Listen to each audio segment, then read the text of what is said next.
সব দেশের সেনাবাহিনী থাকে একটা, তবে ইরানের সেনাবাহিনী আছে দুইটা। প্রচলিত সেনাবাহিনীর বাইরেও ইরানের আছে ইসলামী বিপ্লবী গার্ড কর্পস বা আইআরজিসি, যারা দেশটির অনেক কিছু নিয়ন্ত্রণ করে। তাই একটি বাহিনীকে নাজেহাল করলেও ইরানকে দমানো যায় না। কিন্তু সকল দেশে যখন একটি সেনাবাহিনী, সেখানে ইরান কেন ভিন্ন পথে হাঁটল? ইরানের দুই সেনাবাহিনীর সম্পর্কে বিস্তারিত জেনে নেওয়া যায়। ইরানের সামরিক কাঠামো বিশ্বের অন্যান্য দেশের তুলনায় ভিন্ন রকম ও কিছুটা জটিল। দেশটির প্রতিরক্ষা মূলত একটি দ্বৈত সামরিক ব্যবস্থার উপর ভিত্তি করে দাঁড়িয়ে আছে। একদিকে রয়েছে প্রথাগত সেনাবাহিনী বা আর্তেশ এবং অন্যদিকে রয়েছে মতাদর্শিক ও প্রভাবশালী বাহিনী ইসলামী বিপ্লবী গার্ড কর্পস বা আইআরজিসি। প্রায় 6,10,000-এর বিশাল সক্রিয় সৈন্যবাহিনী এই দুই প্রধান শাখায় বিভক্ত হয়ে দেশটির অভ্যন্তরীণ ও বাহ্যিক নিরাপত্তা নিশ্চিত করে। কেন ইরানে একই সঙ্গে দুটি আলাদা সামরিক বাহিনী সমান্তরালভাবে কাজ করে, তার পেছনে রয়েছে গভীর রাজনৈতিক এবং ঐতিহাসিক প্রেক্ষাপট। এই দ্বৈত ব্যবস্থার মূল কারণ হল ক্ষমতার ভারসাম্য রক্ষা করা এবং 1979 সালের ইসলামী বিপ্লবের চেতনাকে সুরক্ষিত রাখা। 1979 সালের ইসলামী বিপ্লবের পর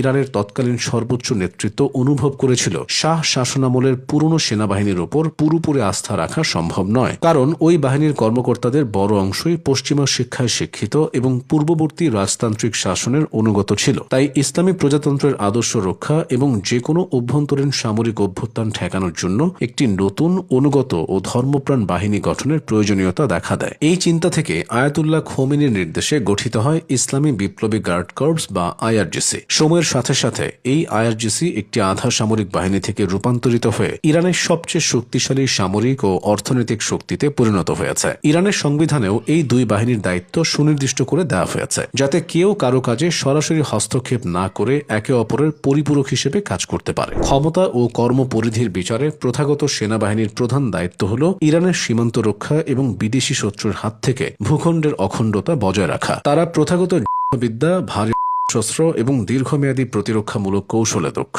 প্রথাগত সেনাবাহিনী মূলত স্থলবাহিনী, বিমান বাহিনী ও নৌবাহিনী নিয়ে গঠিত। অন্যদিকে ইসলামী বিপ্লবী গার্ড কর্পস বা আইআরজিসির দায়িত্ব অনেক বেশি বিস্তৃত। তাদের মূল লক্ষ্য হল ইসলামী বিপ্লব এবং এর মূল্যবোধকে রক্ষা করা। আইআরজিসি কেবল লড়াইয়ের মাঠেই নয়, তারা ইরানের অভ্যন্তরে গোয়েন্দা কার্যক্রম পরিচালনা করে, দেশের বৃহৎ শিল্প ও অবকাঠামো খাতের একটি বিশাল অংশ নিয়ন্ত্রণ করে। দুই বাহিনীর সাংগঠনিক কাঠামো বেশ ভিন্ন। আইআরজিসির নিজস্ব স্থল, নৌ ও বিমান শাখা রয়েছে। এমনকি ইরানের অত্যন্ত গুরুত্বপূর্ণ ব্যালিস্টিক মিসাইল প্রোগ্রাম বা ক্ষেপণাস্ত্র কর্মসূচি মূলত আইআরজিসির অধীনে পরিচালিত হয়। এছাড়াও তাদের একটি বিশেষ শাখা রয়েছে যার নাম কুদস ফোর্স। এই কুদস ফোর্স ইরানের বাইরে মধ্যপ্রাচ্যের বিভিন্ন দেশ যেমন সিরিয়া, লেবানন ও ইরাকে ইরানের ছায়া পরিচালনা করে। ক্ষমতার ভারসাম্যের দিক থেকে আইআরজিসি অনেক বেশি প্রভাবশালী ও সুবিধাপ্রাপ্ত। ইরানের সর্বোচ্চ নেতা বা সুপ্রিম লিডার